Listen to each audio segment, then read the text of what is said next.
Hello and a very warm welcome to Policy Watch, our weekly show that keeps you abreast of all the major macroeconomic developments of the week. As usual, we have three stories for discussion today. The first is on the ongoing tussle between the centre and the states on the goods and service tax. The second is on the relentless rise in food inflation, especially in the price of vegetables, with onion being the latest hot potato. Our third and last story is on clinical trials and what the recent Supreme Court ruling on trials could mean for the sector and the macroeconomy. To throw more light on these stories today, we have with us T Koshy, partner Ernst & Young.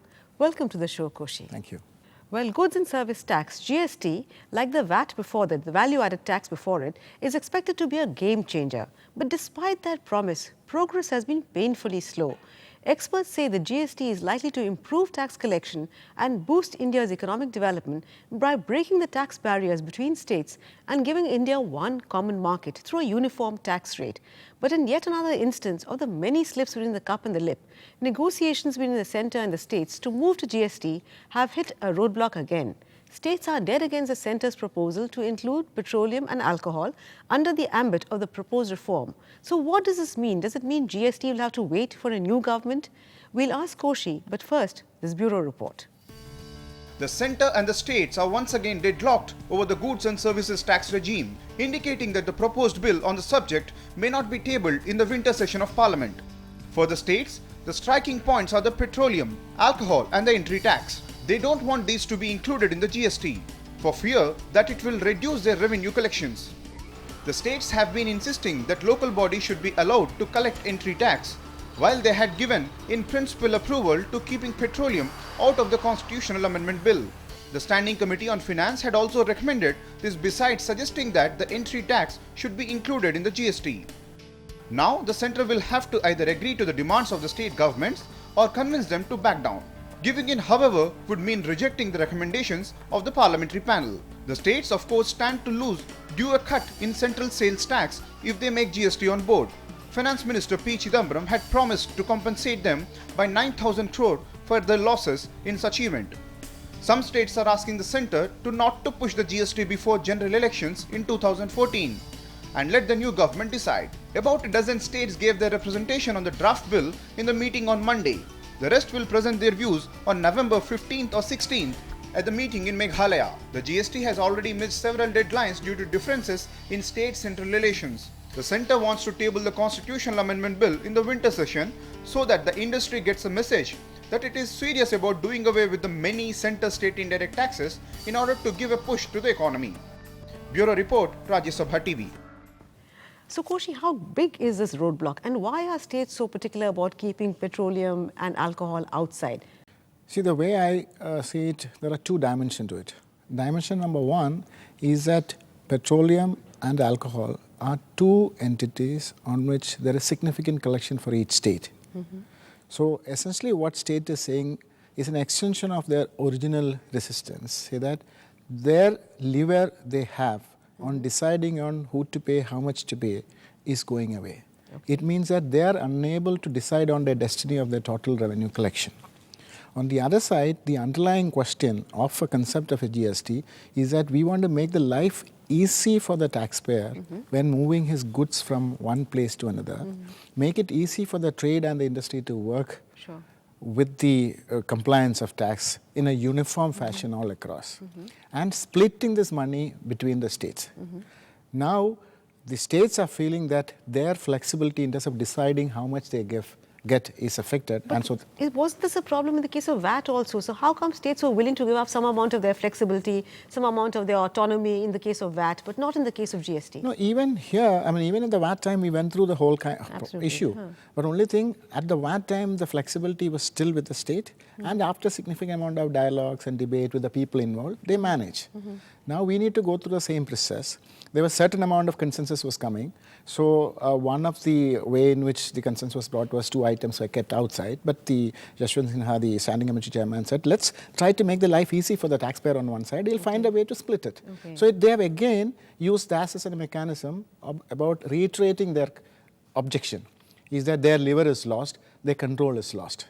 But is it also because in the case of GST, the states see the centre as somehow being more equal than the states, and the centre they feel wants to impose its will, which was not there so much in the case of VAT? See, that is there a feeling of, I think that comes out of very many people not really understanding what it means. So can you explain what does it really mean? The whole thing is about, as I said earlier, it is to make, it's a collective judgment of what should be the payment for each product when it is produced and traded. Okay. And then have a fair and correct mechanism to share this money. With the kind of the computing technology that we in India, and that we have proved in many of the sectors, it is eminently possible that even if you make it uniform, and then we can find a way to separate it out. Even if, like the Standing Committee Chairman said, even if you want to give some flexibility by giving a range, it is still possible to make this, the division easy by using computer technology. Very often people do not understand the full import of this and feel that they are going to have a loss. So but what will GST really do? It will remove all the taxes between states? How does the whole thing is about saying that the different tax by different. If I give you an example, today if I move from Trivandrum to Delhi, nobody asks me for a passport at every state corner. Sure. Today, whereas if I bring my household good from Trivandrum to Delhi, at every junction there is a plane. Some of the city, again there is a thing. Okay. So all these things are bringing significant amount of friction in the whole trade. And it adds to the cost It adds to the cost, and it also adds to the actual cost, compliance cost, and also it also brings in a lot of corruption at the borders, etc.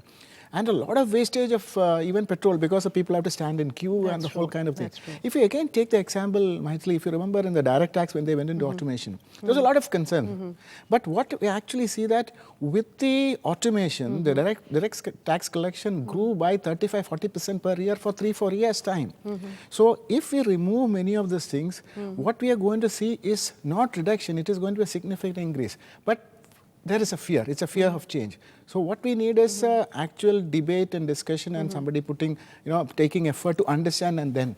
No, but surely states have gone through this path before, because they saw in the same case, in case of VAT also, 1 or 2 states did not join, and finally they realized that they are the losers, so they joined. So shouldn't the VAT experience have taught the states that actually it's win-win, it's win for the customer, it's win for the states, it's win for the entire economy? Ideally it should, but thing is, the set of people who are discussing today are completely new set of people. The people who did VAT are not the people who are doing GST now. But the people who did VAT also, for them it was the first when they did it. Yeah, that's true. So they went through the whole long tour, and the whole leadership managed to bring about certain amount of, the consensus among the states. Here we are almost near a consensus, and when something new came, so then what we need is a decisive action. Okay, and that kind of decisive action has to come from the collection of the empowered committee, as well as the centre trying to bring in the necessary kind of. I think there's also the fear that some of the states will lose, because currently you have the central sales tax, which many states get a substantial amount of revenue from. So I think there's this fear that if they give that up and then they have a GST, will there be adequate compensation? How will the way I look at it is two. One is, it is going to significantly, in my opinion, as well as many of the experts' opinion, it's going to significantly increase the total collection. Okay. So the share is, and secondly, like I said, there is a very clear mechanism to compute, aggregate and make a sharing. Okay. If you really, again, if I give you the example in direct tax, what is happening? Center collects everything, and through a formula it is distributed. In indirect tax, say that let the state collect. They let them influence their consumption or production, and but the same thing can be done here also. No, they can, if, like I said earlier, with the proper computerization, use of technology, we can do that. If there is some compensation to be done, it can be measured and compensated for. No, is there also a fear that, unlike in the case of value-added tax, here there is a constitutional amendment. So a constitutional system of distribution, as it were, what is the centre's right to tax, what is the state's right to tax, that is going to be turned, upturned, as it were. And states are very wary, because we've seen this increasing tendency towards greater centralization in the country. And as it is well known, that bulk of expenditure happens in the states, but bulk of the revenue accrues to the centre. So is there this kind of little lack of trust between the states and the centre? Is really what is holding it back? See, what you said is true. There is a need to have a certain trust that is being built up. But like I said, if there is an agreement, at the end of it, it is going to be consensus of all the states together. Constitutional amendment is because there is some constitutional provision which is preventing, preventing the whole introduction, which is like service taxes only for the centre, and those kind of things had to be brought. But other than that, there is, there has to be a awareness and to understand that this systemic improvement in efficiency is only beneficial for everybody included. But at the end of it, let's understand all these things about states control and everything. Finally, it is for a good governance and making life easy for the taxpayer. Okay. So if you can, by making the life easy for the taxpayer, clearly the next government has a much bigger job to do, because this is not going to happen with this present government. So I think basically what you're trying to say that you need to sell it properly to the people. Well, Koshy, I think we'll have to come to the end of this discussion on this particular topic. But please stay with us. We'll be back very soon with our next story.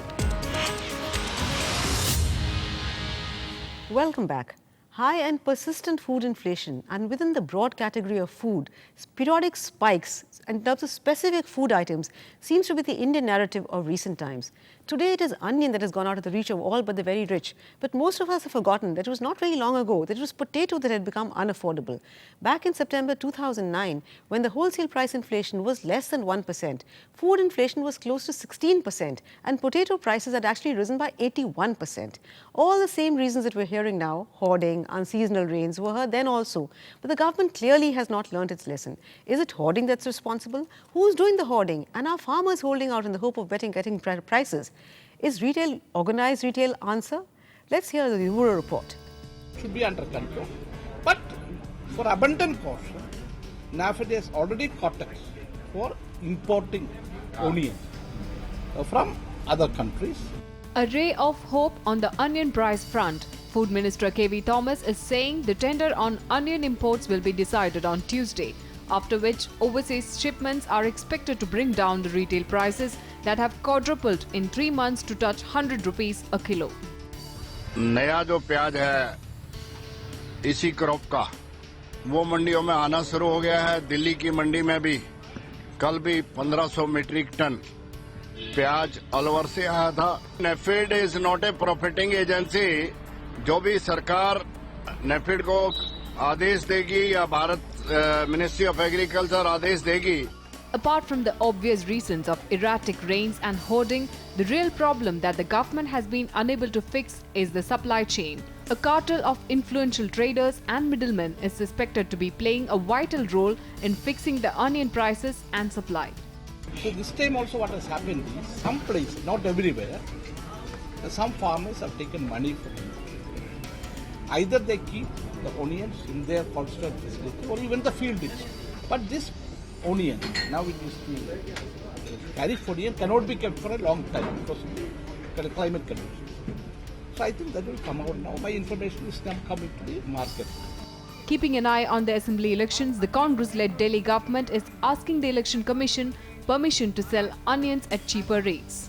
Delhi government की तरफ से हमें reference प्राप्त हुआ है इस बारे में प्याज के इशू के ऊपर, और ये जो मैटर है ये इलेक्शन कमीशन ऑफ इंडिया की कॉम्पिटेंस में आता है। ये reference already election commission of India को रेफ़र किया जा चुका है, और जैसे ही उसमें डिसीजन आएगा वो government of NCT of Delhi को कम्युनिकेट कर दिया जाएगा। Delhi government has sent a 3-member team to Nasik to make arrangements to purchase onions for supply in the capital. The food minister also spoke with the Maharashtra CM, who promised to send as much onions as possible at 50 rupees per kg. Bureau Report, Rajya Sabha TV. Well, Koshy, when is it that you last ate onions with your meals? No, I think that's something that I always have. Okay, so the high prices haven't affected you. But what really explains the fact that food inflation, I mean, we keep hearing of bumper harvests, whether it's cereal, whether it's vegetables, we keep hearing that year after year, rain gods are kind to us, output is increasing, and yet prices also keep rising. Is it that the fundamental laws of economics have broken down? I mean, this again is an issue of process efficiency. Okay. I'd like to quickly, in all these examples that you gave with respect to the price increase, has the farmer always got better prices? In my experience and my understanding, he hasn't. What we see... So who's getting the higher prices? It's see, not what the is farmer, happening, it's if you not really look at, if you look at the producer-market linkage, the farmer is a producer, he should be able to get a fair price. Sure. we have at the end the retail, the customers like you and I, we should get a fair price. And the whole thing is possible when the whole supply chain is efficiently managed. In India, we have a very poor supply chain that is being managed. That is why whenever there is some marginal disruption that could affect, even if you look at the onion prices, I agree, rain had helped. I'm just taking an example. Rain had an issue. But that is not at the producer side. If that was a side, his supply would have been less, he would have got better money. He hasn't. What had happened is in many of the storage, onion is storage in this whole thing, and the rain has sort of rotted a lot of onions. Because of that, the supply chain got disrupted. No, we don't. So if you look at many of our perishable and even non-perishable goods, we have a very serious problem of supply chain. Even government tried to intervene by having the policy, APMC and all of them. Those kind of things are not helping. It is only making the life difficult. If I give you one example. No, but if there's this huge margin between what the farmer gets and what the consumer pays, why don't we have efficient organized retail stepping into this, crunching this entire supply chain and making money also and still delivering and benefiting both ends? See, there are a lot of things to be done. For example, if I give you an example, Amul milk is a fantastic example of that. What did they do? They they brought together the milk producers together. They gave a collective voice. They gave them training. They taught them how to improve the productivity of their animals. They taught them how to measure it correctly. They were measured correctly, they were paid correctly. So there is an institutional mechanism that could pay the goods that they immediately after collected, they could storage it. So if there is a problem, there's a storage, it doesn't go waste. Today I saw a report which says that in our country, among the perishable goods, fruits, vegetable, all of them, we have something like 30% being rotting on the way, which is something like $10 billion. No, but why couldn't we replicate the Amul experience? Because Amul is an old story. I mean, that is the job of the governance. If I again give you a small example, like for example, in one of the projects where EY is associated one of the states in Odisha, we have actually shown that if you are able to significantly, if you are able to put the farmers together, we did that in some part of onion, some part in tamarind, etc. He gets better price, and we also facilitate a lot of supply chain and storage that everybody benefited. That was a smaller experiment with a state, with some international funding, which was affecting, But so that is a kind of priority that more than certain tinkering here and there. See, the whole, there should be an organized effort by the government to build this supply chain with the help of the private sector. So is the ball in the government's court? Is it for the government? Why don't private warehouses come in? But they should be allowed. There are a lot of rules and regulations today, the way it is administered, which is standing in the way. And in certain ways, like, some of the things private sector cannot do. For example, it's like saying if you have to have a proper road structure, if everything has to move, private sector will not come and put the road structure. So it's not hoarding. You're saying it's basically because the supply chain is not efficient. See, what happened is because of the supply chain. See, otherwise hoarding could be that every day, every price should go up. It means that I'm not saying there is certain amount of, there isn't any hoarding. There could be, but that is because whenever there is some disruption, because of the whole thing is so weak, whenever one link gets a little weak, the hoarders are able to manipulate that. So the supply chain is only as good as its weakest link.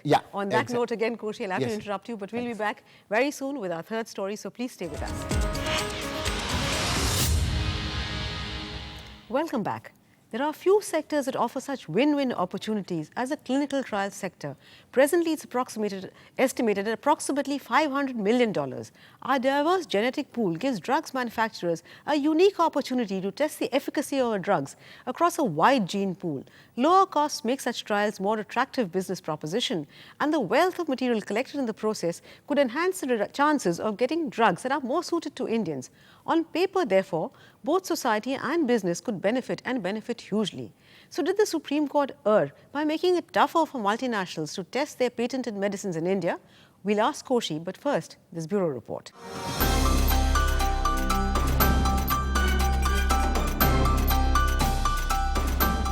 The Supreme Court this week made it tougher for multinationals to evade responsibility when their clinical trials on patients go wrong.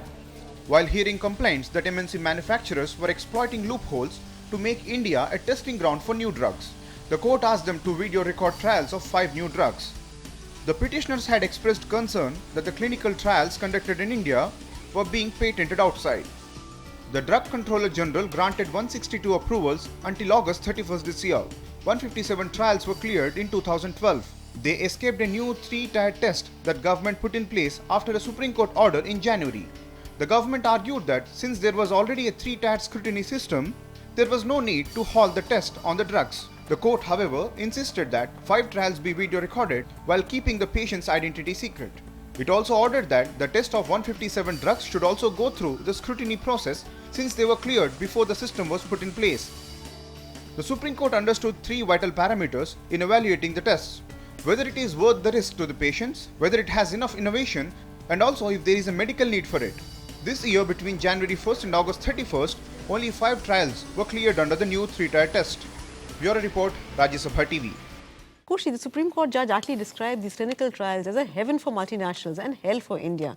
Are Indians being really used as guinea pigs? And how do we really ensure that everybody benefits? The drug companies, because after all, the drug companies get medicines for us. At the same time, people also, it improves their health, longevity, etc. So where does one draw this line between not allowing the drug companies to take advantage of poor Indians and at the same time ensuring that Indians get the benefit of better drugs? See, the way we have to look at it, I think first let's look at what the Supreme Court says. Supreme Court did not say that you should not do any of these things. Okay. I don't think that's the intention.